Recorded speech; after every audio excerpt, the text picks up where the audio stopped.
Los cuatro elementos fueron relacionados no solo con las cuatro dimensiones, sino también con las cuatro direcciones del espacio. En el antiguo Egipto se los representó por los cuatro hijos de Horus, ocupando las posiciones cardinales correspondientes como formas de protección alrededor de la tumba, y protegiendo también ciertos órganos con los que se los relacionaba, como en China. Hola hierofante, bienvenido a tu canal. Hoy trataremos la cruz como símbolo iniciático. Antes de seguir con el tema, quisiera preguntarte, ¿piensas que la cruz significa muerte? Déjanos tu comentario.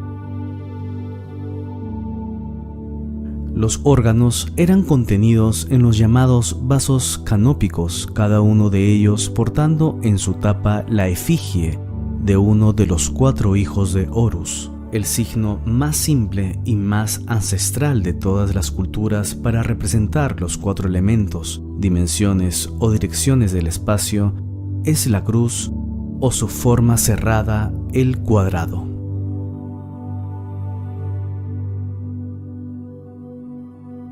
Traspasar las cuatro dimensiones significaba superar las limitaciones de la cruz. Podríamos decir que todos los seres humanos estamos crucificados, es decir, insertados y condenados de alguna manera a permanecer dentro de los cuatro elementos.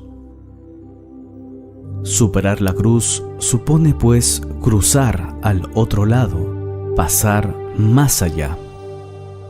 ¿Ya te suscribiste a nuestro canal? Hazlo ahora. Suscríbete y dale like al video. Con eso nos apoyas a seguir creciendo para que nuestro mensaje llegue a más hierofantes. El Ankh, uno de los símbolos más antiguos y constantes del antiguo Egipto, es una forma de cruz que se suele traducir por vida, o sea, es la cruz de la vida. Es el origen entre los cristianos coptos de la llamada cruz ansada, y aunque aparece como símbolo frecuente en manos de los dioses, posee una especial relación con las diosas madres, dadoras de la vida, en especial Isis.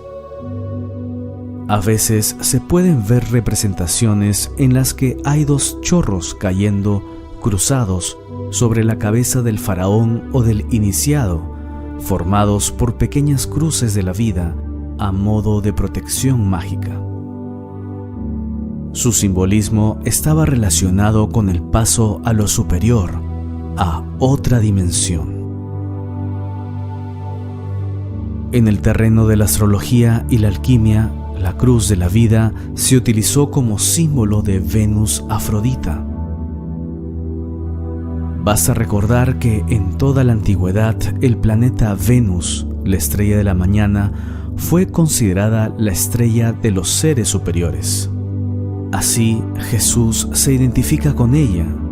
La Virgen María, en Isis, es llamada Estela Matutina.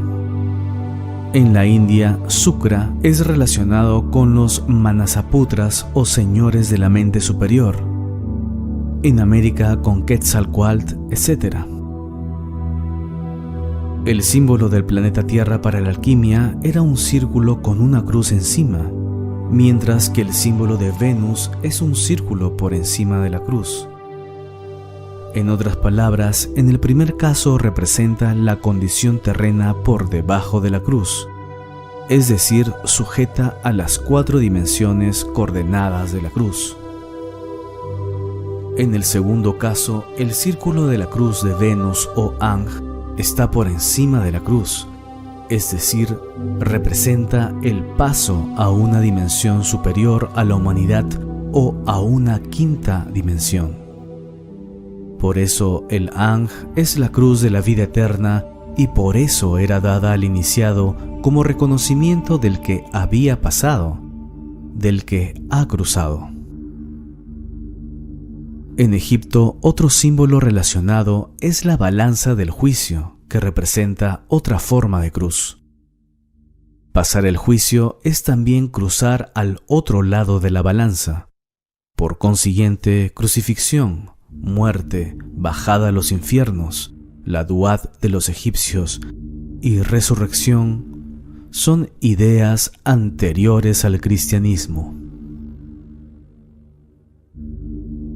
No olvides suscribirte a nuestro canal para ver más contenido esotérico y oculto. Dale click a la campanita y síguenos en Facebook e Instagram. Los links están en la descripción del video. En un mundo donde olvidamos qué es lo profano y lo sagrado, se alzará siempre solitaria la estela del conocimiento y del saber entender. Yo soy el Hierofante.